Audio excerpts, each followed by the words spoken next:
Halo, Assalamualaikum warahmatullahi wabarakatuh. Kembali lagi bersama Ibu Alia Rizky. Nah, Ananda semua, bagaimana perasaan Ananda hari ini? Apakah Ananda semua senang? Nah, selamat datang di kelas 11 semester 1. Pada materi ini, Ibu akan mempelajari dinamika rotasi dan keseimbangan benda tegar.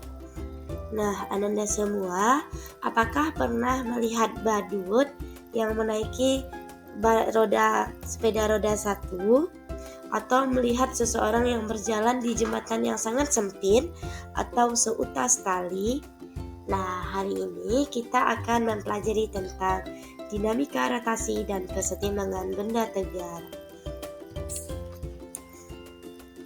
Nah, adapun tujuan pembelajaran kita, yang pertama yaitu peserta didik mampu menjelaskan konsep tentang momen gaya atau torsi dengan benar. Yang kedua, peserta didik mampu menjelaskan konsep momen inersia dan momentum sudut dengan benar. Yang ketiga, peserta didik mampu mengetahui aplikasi keseimbangan benda tegar dalam kehidupan sehari-hari. Nah, silakan video berikut ini. Bertumpuk seperti membentuk menara atau mengkombinasikan bentuk batu yang berbeda sehingga menciptakan susunan yang seimbang. Inilah rock balancing art atau seni penyeimbangan batu. Tak hanya disusun dengan seimbang, tumpukan batu ini menghasilkan karya seni indah dan panorama yang menakjubkan. Berada di Sungai Senowo, Desa Sumber, Kecamatan Dukun, Kabupaten Magelang, tumpukan batu nan indah ini adalah hasil karya komunitas rock balancing art warga Merapi. Dengan memanfaatkan batuan sisa erupsi di sepanjang alur sungai, seni menyeimbangkan batu ini bertujuan untuk mendekatkan dan menyelaraskan dengan alam. Mereka semacam berkomunikasi bagaimana mencari titik temu supaya bisa berdiri. Tidak bisa dia hanya lempar, tidak bisa dia hanya jatuhkan. Pasti dia mencari titik-titik keseimbangan. Saat itulah dia akan berkomunikasi. Tak hanya warga lereng Merapi, kegiatan ini telah menjadi daya tarik wisatawan, terutama wisatawan mancanegara. Dibutuhkan konsentrasi serta kesabaran yang tinggi, mengingat ukuran dan bentuk batu yang tidak sama membuat kegagalan sangat mungkin terjadi. Nah, dari video yang sudah Ibu lihatkan tadi, apakah Ananda bisa melihat bahwa di sana ada batu baik besar maupun kecil yang disusun tinggi dan seimbang, batunya tidak jatuh. Nah, pada bab ini kita akan mempelajari tentang kesetimbangan tersebut. Nah, yang pertama, dinamika rotasi. Kira-kira apa itu dinamika rotasi? Dinamika rotasi adalah ilmu yang mempelajari mengenai pergerakan benda yang berputar pada poros atau titik tumpunya. Nah, dalam dinamika rotasi ini ada yang namanya torsi atau momen gaya dengan simbol tau. Nah, torsi merupakan besaran yang menyebabkan benda berputar atau bergerak rotasi. Nah, torsi atau momen gaya dapat dirumuskan dengan, ini dibaca dengan tau sama dengan R dikali F, yang mana tau itu merupakan torsi atau momen gaya, R itu jarak, dan F itu gaya. Nah, ini contoh gambarnya, yang mana di sini ada sebatang besi yang diputar pada porosnya dengan jarak R diberikan gaya F di ujungnya. Nah, apakah contohnya dalam kehidupan sehari-hari? Contohnya ketika Ananda membuka dan menutup pintu. Nah, di sana ada engsel pintu sebagai titik tumpuan. Nah, ada gagang pintu yang Ananda pegang baik didorong maupun ditolak maupun ditarik yang merupakan gaya yang bekerja, gaya yang Ananda berikan. Lalu panjang daun pintu itu merupakan lengannya. Nah, apabila dia membentuk sudut gaya yang diberikan, maka rumusnya tau sama dengan F sin theta dikali R. Nah, untuk contoh soalnya, coba Ananda perhatikan gambar di bawah ini. Nah, di sana ada titik A, B, C. Nah, pada titik A itu diberikan gaya sebesar 100 Newton, pada titik B itu 50 Newton, dan pada titik C itu 40 Newton. Nah, jika massa batang diabaikan, hitung momen gaya terhadap B.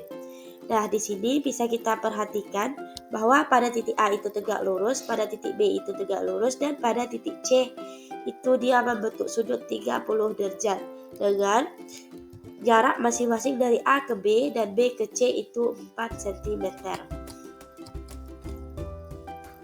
Nah, bagaimana cara penyelesaiannya? Setelah diketahui, maka kita harus mencari tau A, tau B, dan tau C. Nah, untuk tau A atau torsi A itu FA dikali RA karena dia tidak membentuk sudut ataupun dia tegak lurus. Maka hasilnya itu 4 Nm. Untuk tau B, di sini kita tahu bahwa untuk RB-nya jarak dari titik B ke B itu adalah 0. Maka dikalikan gayanya 50 dikali 0 itu hasilnya 0. Selanjutnya untuk tau C ataupun besar torsi pada titik C karena membentuk sudut 30 derajat maka dia sin 30 derajat dan didapatkanlah hasilnya itu 0,8 Nm. Nah, selanjutnya apa yang harus kita lakukan? Kita jumlahkan. Maka jumlah tau itu sama dengan 4 dari tau A ditambah 0 dari tau B-nya dan ditambah 0,8 dari tau C-nya.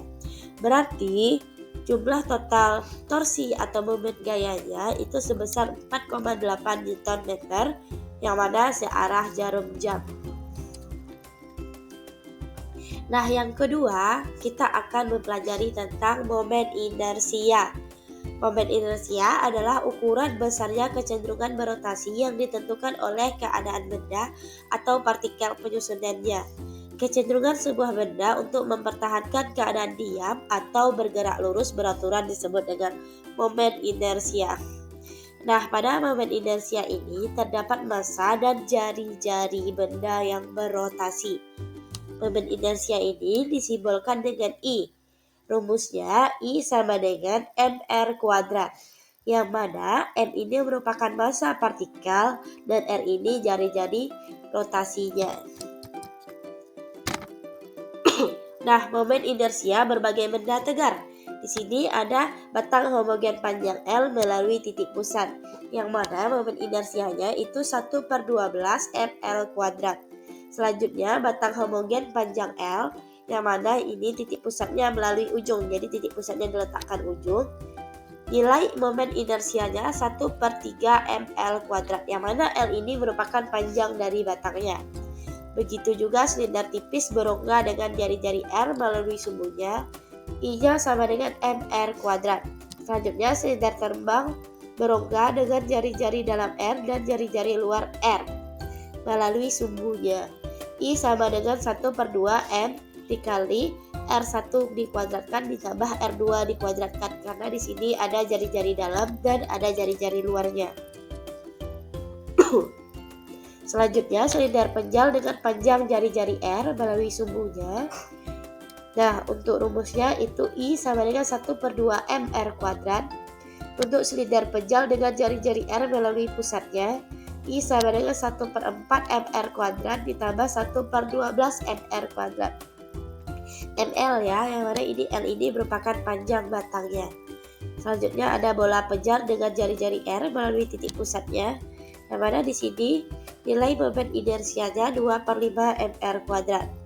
Untuk bola penjal melalui ujung itu nilai inersianya, momen inersianya 7/5 mr kuadrat, dan untuk bola berongga melalui titik pusat itu nilai momen inersianya 2/3 mr kuadrat. Nah, yang selanjutnya ada lempeng tipis dengan panjang A dan lebar B. Jadi dia berbentuk persegi panjang, yang mana titik pusatnya itu melalui pusatnya. Yang mana I sama dengan 1/12 M dikali A kuadrat ditambah B kuadrat, yang mana A ini merupakan panjangnya dan B ini merupakan lebarnya. Selanjutnya, bagaimana jika dia melalui sumbunya? Maka nilai momen inersianya 1/12 dikali MA kuadrat. Nah, untuk contoh soalnya, Hana memiliki sebuah bola penjal yang jari-jarinya 5 cm. Saat ditimbang, massa bola penjalnya tersebut 400 gram. Jika bola diputar pada sumbunya, apakah momen inersia yang akan dihasilkan? Nah, di sini diketahui jari-jarinya berapa? 5 cm diubah ke meter. Berarti nilainya 0,05 meter. Untuk masanya itu 400 gram, ketika diubah ke meter jadi 0,4 kg. Yang ditanya di sini berapa momen inersianya. Nah, tadi kan kita sudah belajar bahwa momen inersia bola penjal itu I sama dengan 2/5 mr kuadrat. Nah, momen inersianya itu sama dengan 2/5 dikali 0,4, yang mana ini adalah masanya, dan 0,05 itu adalah R-nya atau jaraknya dikuadratkan. Maka didapatkan hasilnya 4 dikali 10 pangkat min 4 kg meter. Min 4 ini berarti nolnya ada 4 sebelum angka 4 ya. Selanjutnya itu momentum sudut. Momentum sudut atau disimbolkan dengan L merupakan hasil kali dengan momen R dengan momentum linear P. Nah, rumus momentum sudut itu L sama dengan I dikali W atau kecepatan sudutnya. Nah, di sini L itu besaran momentum sudut dan I itu momen inersianya ya. Yang mana L itu sama dengan I dikali omega, karena I sama dengan mr kuadrat dan omega sama dengan V dibagi R, maka L sama dengan mr dikali V per R. Maka didapatlah nilai L itu mRV ya. Nah, hubungan momentum gaya dengan kecepatan sudut. Menurut hukum 2 Newton, yang sedang berotasi dipercepat oleh gaya yang besarnya sama dengan F sama dengan M kali A. Waktu kita belajar hukum 2 Newton. Nah, F itu sama dengan M kali RA. Bila ruas dikali R, maka didapatkan hasil berikut. Nah, didapatlah nilai tau sama dengan I atau momen inersia dikali dengan alfa. Nah, selanjutnya pada materi ini kita juga mempelajari tentang energi kinetik yang dimiliki oleh benda bergerak melingkar. Nah, untuk jumlah dari energi kinetik rotasi, energi kinetik translasi, sehingga didapatkan rumus sebagai berikut. Nilai EK itu EK translasi ditambah EK rotasi, yang mana EK ini sama dengan setengah mv kuadrat ditambah setengah I dikali omega kuadrat. Nah, untuk keseimbangan benda tegar adalah benda yang berbentuk dan tidak berubah saat diberi gaya luar. Keseimbangan benda tegar adalah kondisi di mana momentum suatu benda bernilai nol. Pernahkah Anda melihat lampu hias gantung? Nah, itu merupakan salah satu contoh keseimbangan benda tegar. Karena ketika digantung, lampunya tetap diam. Berarti dia setimbang. Begitu juga dengan jembatan gantung. Nah, jembatannya tetap pada posisinya kan, karena dia dalam keadaan setimbang. Selanjutnya ada syarat keseimbangan benda tegar. Yang pertama, jika benda itu diam, maka dia akan cenderung untuk diam. Nah, tapi apabila benda tersebut bergerak, maka dia akan cenderung bergerak dengan konstan. Nah, suatu benda dinyatakan setimbang apabila yang pertama, total gaya yang bekerja pada benda tersebut sama dengan 0 atau sigma F-nya sama dengan 0. Yang kedua, total momen gaya atau torsi yang bekerja pada benda sama dengan 0, sigma tau-nya itu adalah 0. Selanjutnya ada konsep dasar titik berat dan garis normal. Nah, apabila Anda melihat gaya ataupun benda seperti ini, berarti kita harus mengambil garis tengahnya.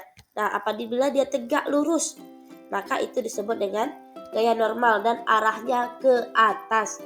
Apabila arahnya ke bawah, itu disebut dengan titik berat atau gaya beratnya. Nah, di sini bisa lihat dia harus tegak lurus ya, tidak boleh mereng. Nah, kalau untuk gaya berat itu dia menujunya selalu ke pusat bumi. Nah, ini dia titik berat benda. Titik kumpulan resultan gaya berat pada benda disebut dengan titik berat. Jadi arahnya selalu ke bawah. Selanjutnya, titik berat benda homogen satu dimensi. Yang mana di sini ada X0 dan Y0-nya karena dia satu dimensi. Jadi hanya pada sumbu X atau sumbu Y saja. Nah, ini dia untuk nilai titik beratnya. Selanjutnya, titik berat benda homogen dua dimensi. Jadi kalau dua dimensi ini kita harus memperhatikan dia pada posisi X dan pada posisi Y-nya. Nah, apa contoh bendanya? Nah, di sini seperti bidang segitiga. Di sini kan ada sumbu X dan ada sumbu Y. Lejar genjang dan bidang juring lingkaran. Selanjutnya ada titik berat benda homogen 3 dimensi. Nah, berarti dia ada pada titik X, Y, dan Z. Nah, ini contoh bendanya, berarti dia sudah bangun ruang ya, seperti prisma pejal, silinder pejal, limas pejal, dan sebagainya. Nah, sekian pembelajaran kita hari ini. Apakah ada yang mau ditanyakan? Apabila Ananda ada yang mau ditanyakan, silahkan tinggalkan pada kolom komentar di bawah ini. Jangan lupa like dan share ya. Nah, selanjutnya silahkan Ananda kerjakan kuis pada link berikut. Nah, untuk mengerjakan kuisnya itu secara individu dan tidak boleh mencontek ya. Sekian pembelajaran dari Ibu, mohon maaf atas segala kesalahan. Kalau ada kekurangan silahkan tulis di kolom komentar. Wassalamualaikum warahmatullahi wabarakatuh.